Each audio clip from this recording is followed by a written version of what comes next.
Hi, this is Nishkam Bhatia and welcome to photo basics. और आज हम लोग बात करेंगे 5 एप्लीकेशंस के बारे में जो आप डे टू डे यूज़ कर सकते हैं। मैं इन एप्लीकेशंस को पिछले कुछ सालों से इस्तेमाल कर रहा हूँ और काफ़ी ज़्यादा हैंडी रहती है और मतलब मेरे डेली कामों में ये काफ़ी ज़्यादा यूज़फुल रहती है।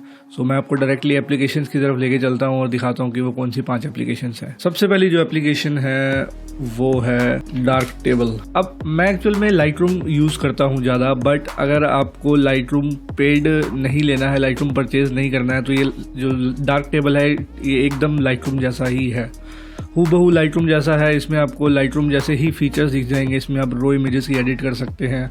अगर फीचर्स की बात करूँ मैं यहाँ पे, तो नीचे फीचर्स, यहाँ से हम फीचर्स देखते हैं इसमें क्या क्या फीचर्स अवेलेबल हैं। तो जनरल फीचर्स आपको देखने को मिल जाएंगे। यहाँ पे कलर मैनेजमेंट होता है, फिल्टरिंग होती है, इमेजेस के फॉर्मेट्स आप यहाँ पे देख सकते हैं कौन कौन से ओपन कर सकते हैं।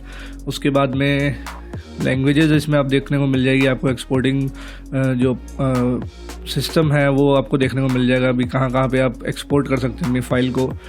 उसके बाद जो बेसिक होते हैं कंट्रास्ट, ब्राइटनेस, सैचुरेशन, वो सब चीज़ें, शैडोज़ एंड हाइलाइट्स जो कि हमारी लाइट रूम के अंदर भी होती है, क्रॉप एंड रोटेट, ये सब सारे के सारे फीचर्स आपको देखने को मिल जाएंगे।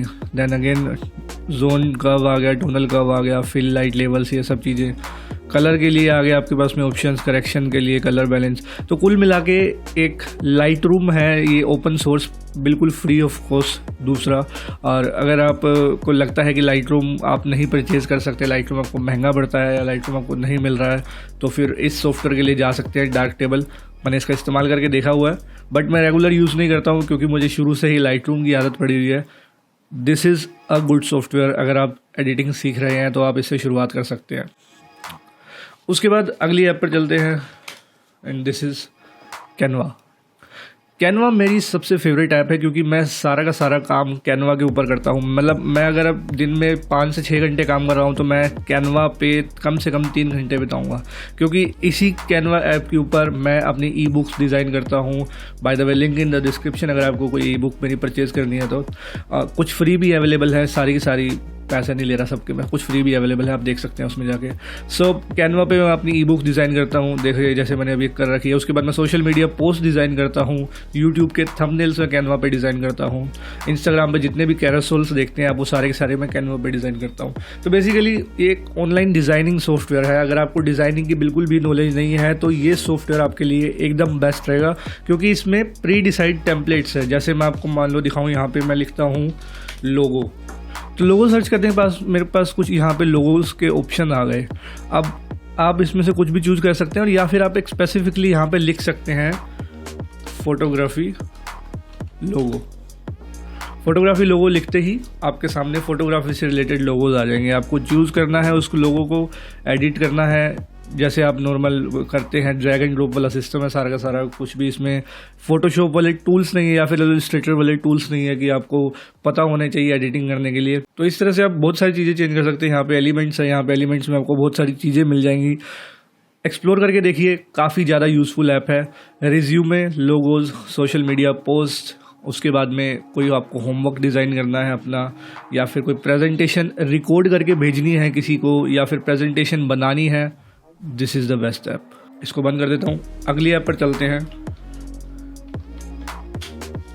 नोशन।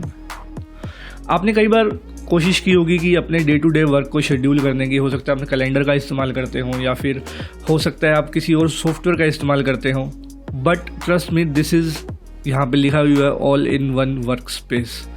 आप किसी भी तरीके की चीज़ें, आप कुछ भी इंटरनेट पे करते हो, ये अकेला ऐसी जगह है, नोशन अकेली ऐसी जगह है जहाँ पर आप उन सभी चीज़ों को एक साथ इकट्ठा मैनेज करके रख सकते हो। फॉर एग्जांपल, मैं बनाता हूँ कंटेंट यहाँ पे यूट्यूब के लिए। सो मैं आपको अगर मेरा नोशन दिखाऊँ, यहाँ पर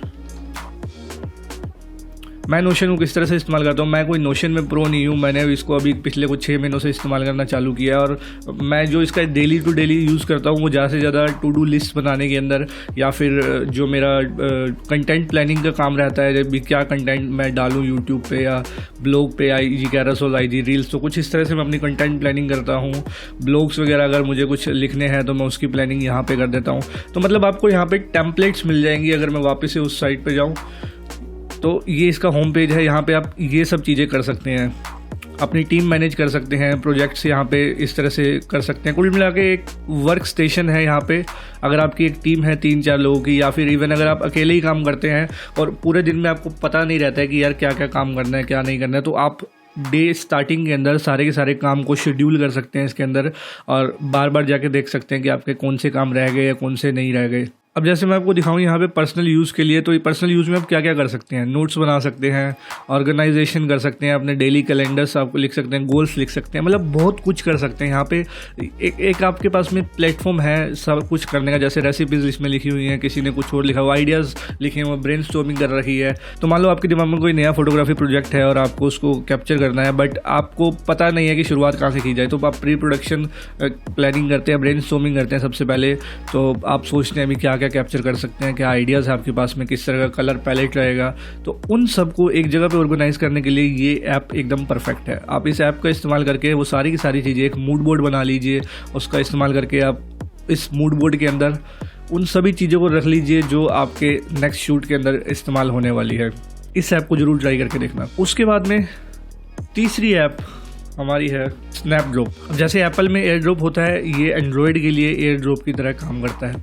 अब मैं जानता हूँ शेयर इट जैसी ऐप्स भी आती है, बट वो काफ़ी ज़्यादा स्लो है, बट ये ऐप एकदम एयर ड्रॉप की तरह काम करता है, बिल्कुल उतनी ही फास्ट है जितनी एयर ड्रॉप फास्ट है। एज सुन एज मैं अपना मोबाइल का वाईफाई ऑन करूँगा, ये कनेक्ट हो जाएगी ऐप मेरे मोबाइल से, और मैं डायरेक्ट मोबाइल से या फिर पीसी से अपने मोबाइल में कुछ भी फाइल्स को ट्रांसपोर्ट कर सकता हूँ। अब मुझे वो USB लगाकर और वो सब करना, मतलब थोड़ा सा लंबा प्रोसेस लगता है। सो डायरेक्ट वाईफाई ऑन करना है, ये ऐप ऑन चालू करनी है, उसके बाद आप डायरेक्ट फाइल्स शेयर कर सकते हो मोबाइल से पीसी में और पीसी से मोबाइल के अंदर। उसके बाद अगली ऐप पर चलते हैं। आपने बहुत सारे तरीके अपने क्लाइंट्स के साथ में फ़ोटो शेयर करने के निकाले होंगे। हो सकता है आप ड्रॉप बॉक्स का इस्तेमाल करते हो, गूगल ड्राइव का इस्तेमाल करते हो, पेन ड्राइव में देते हो, हार्ड ड्राइव में देते हो फ़ोटोज़ को, या फिर कुछ और वेबसाइट्स का इस्तेमाल करते हो फ़ोटो शेयर करने के लिए।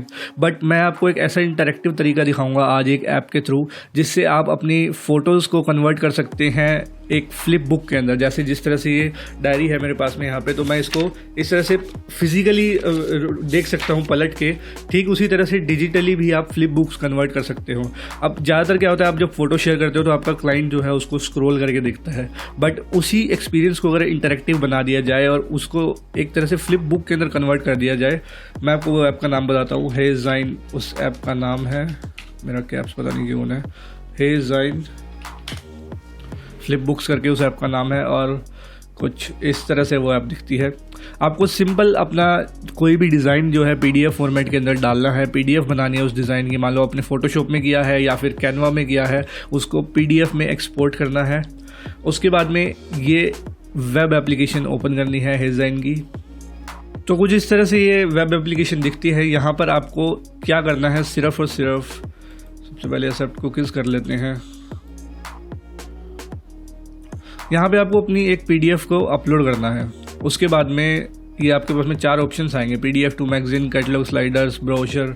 तो सबसे पहले हम ये वाला देखते हैं, हम इसमें क्या कर सकते हैं। तो जैसे ही मैंने PDF टू मैगजीन किया, अब देखो ये मेरे पास एक PDF का डिज़ाइन था मान लो, तो ये मैगजीन में कन्वर्ट हो गया। अब इसको मैं इस तरह से पलट कर देख सकता हूँ। बेसिकली एक एल्बम की तरह हो गया ये। जैसे मान लो आप जो एल्बम देते हो किसी क्लाइंट को फिजिकली प्रिंट करवा के, ठीक उसी तरह से डिजिटल एल्बम की तरह हो गया, और आपका क्लाइंट एक तरह से इसको देख सकता है।